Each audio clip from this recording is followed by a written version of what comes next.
Hi everyone, my name is Nina Melendez. I am the Virtual Content Specialist for multilingual learners and English language learners for math grades 9 through 12. Today we're going to be looking at Algebra 1, week 24, day 12, and we're going to be focusing on Desmos and the keywords explain, observe, describe, and estimate. So your lesson starts with your introduction launch portion of the lesson, which you are asked to read the scenario 3 times. In read 1, it asks you to describe the situation.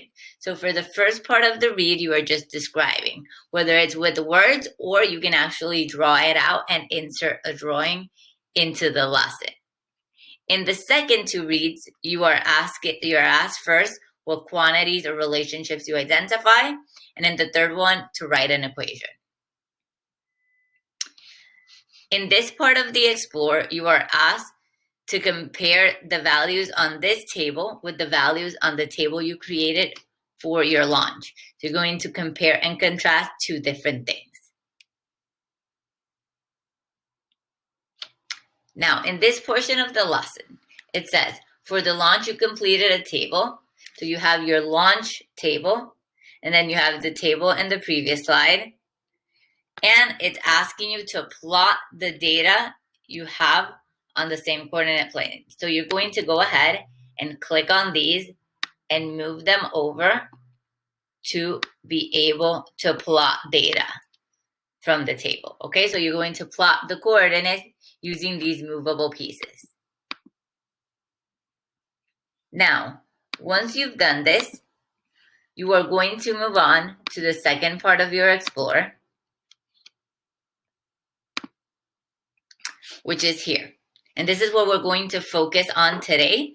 It says, the function defined by d equals 10 plus 406t minus 16t squared gives you the height in feet of a cannonball t seconds after the ball leaves the cannon. Okay, so first you're going to tell me what do these terms tell us about the cannonball. And then it's asking me to use the Desmos graphing calculator to graph the function. What function? This one. Then it says adjust the graph using the windows for the boundaries. X is greater than 0 and X is less than 30. And Y is greater than 0 and Y is less than 3,000. Now, to be able to do this, we are talking in terms of X and Y. We have to modify our function. So instead of D, I am going to use Y, and instead of T, I'm going to use X. So you can go ahead and click into your Desmos graphing calculator. Go ahead and click into your Desmos graphing calculator, and you will see that you should already be logged in if you logged in previously from when we learned how to log in. And you will go ahead and write your function. Remember, instead of D, we're using Y, so I'm going to use Y equals 10 plus 406 X instead of T minus 16X squared. Now, it is also asking us to keep to these boundaries, to these following boundaries. So how do I insert these into the Desmos graphing calculator? So the first thing is I am going to place this, and within this I'm going to place 0 less than X. If you are not sure, your Desmos at the bottom right here has a keyboard. If you ever need to insert greater than, less than, they are located right there. Okay, so I hope that helps you also. I'm using my keyboard and 30. So I'm setting the boundary with my keyboard. Then I will set my range. I have already done this in a previous one where I set the boundaries for both my domain and my range within Desmos. And I named my graph, and I'm going to click save so I can save my graph. So now I have my boundary. So now I see that my function doesn't go past 0. And if I were to zoom out, I can see up to where it goes. So it goes up to 3,000, not past 3,000 on your Y. Because those are the boundaries you asked it to keep. Those are the boundaries you asked it to keep. So here are my boundaries. And this is the way you insert it. Okay? So once you click save, you can share your graph if you would find this beneficial. But in reality, in this lesson, all we are doing is observing our graph. So it says, observe the graph. So you are going to look at your graph. Observe just means to look at your graph. So you're going to look at your graph, and it says, describe the shape.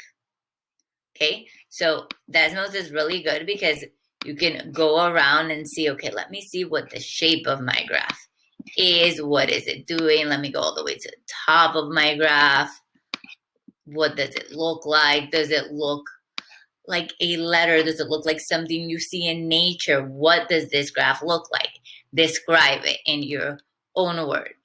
What does it tell us about the movement of the cannonball? So now, looking at that shape, what happened with the cannonball, okay, to form that shape? Okay, so we are observing, we are describing. Then it says, estimate the maximum height the ball reaches. So it wants you to estimate. Now, estimate just means like, if you have a decimal number, you can round to the nearest decimal place, or you can round to the nearest whole number, okay? So you want, an approximate, an estimate, how close it is. It doesn't need to necessarily be exact, but as close as possible, okay? Then estimate when the ball hits the ground, okay? So remember, the ground is 0. So estimate at what point does the ball hit the ground. So you would have to go, what point does that ball hit the ground? And then finally, it says, what domain is appropriate for this function, and explain your reasoning. So looking at the domain, remember, X is domain, Y is range. Find the appropriate domain. Between what and what would the appropriate domain be, and why do you believe that? Explain just means tell me why. Okay, so this is how you're going to be using Desmos and the words observe, describe, estimate, and explain for today's lesson.